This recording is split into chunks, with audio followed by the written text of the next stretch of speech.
Afghan tribal leaders are meeting for a second day to discuss a crucial security deal with the United States. Both sides have not been able to agree on when to implement this agreement. At the Lawyer Jirga meeting on Thursday, President Hamid Karzai said he wanted the deal to be signed after elections next April. But the US wants it completed by the end of this year. Well, the deal sets out the rules over the jurisdiction and operating powers of American troops that will remain in the country. Let's get more now from Jane Ferguson. She's live for us in the Afghan capital, Kabul. Jane, the US has said it's neither practical nor possible to delay signing the deal. Hamid Karzai's comments clearly took everyone by surprise.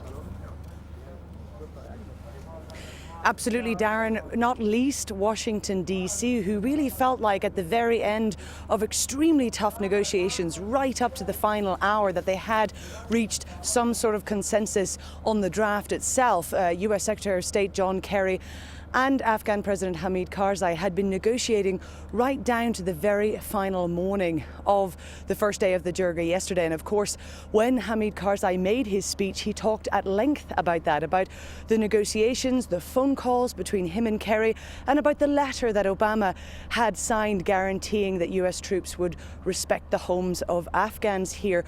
But one thing that they hadn't talked about clearly in terms of an agreement that had been agreed earnestly on both sides was when this would be signed, and that must have come as a surprise to Washington when Karzai made his announcement at the very end of his speech yesterday, saying that he wouldn't sign this until after the election. So although we have a draft here, which some people didn't think would be a reality, whether or not that can ever become a reality in law is still unsure.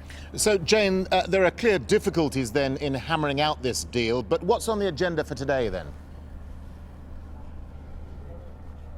Well, today the Jirga really gets down to the work that it's come here to do. Yesterday was about speeches. It was about organising the 50 or so committees that the 2,500 representatives will be divided into. And today people will go off into those committees. They are actually at this moment doing exactly that. They're in the Jirga compound, in the Jirga Hall, which is just further down the hill behind me here, discussing each and every part of the draft agreement. They'll go through it word by word to see and discuss what they support and what they don't support, and if they don't support it, which parts they would prefer to see change. So that really begins now. But of course, as everybody's looking at this agreement, they're also very aware of the international row that is really hanging over it as to whether or not, however they choose to support or reject it, whether or not that will be listened to by their president. Jane, thank you.